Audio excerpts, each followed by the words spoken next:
अगर आपके पास corporate insurance policy है तो आपको अपनी पर्सनल इंश्योरेंस पॉलिसी भी लेकर रखनी चाहिए। ऐसा मैंने क्यों कहा? ऐसा इसलिए कहा क्योंकि कॉर्पोरेट इंश्योरेंस पॉलिसी आपकी तब तक ही वैलिड है जब तक आप उस कंपनी में काम कर रहे हैं। अगर आपकी जॉब गई तो पॉलिसी भी गई, और जो बीमारी है वो जॉब देखकर तो नहीं आती, वो तो कभी भी आ जाती है। तो हमारे पास अपनी पर्सनल इंश्योरेंस पॉलिसी भी होनी चाहिए।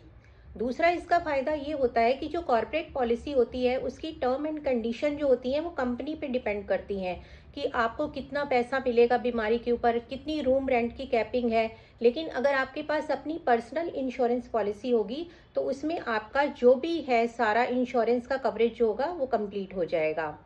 तीसरा ये है कि जो कॉर्पोरेट इंश्योरेंस पॉलिसी है वो सिर्फ आप ही का कवरेज देती है, लेकिन अगर आपके पास अपनी इंश्योरेंस पॉलिसी होगी तो उसमें आप अपने परिवार का, अपने बच्चों का, अपने पेरेंट्स का, सबका आप कवरेज ले सकते हैं।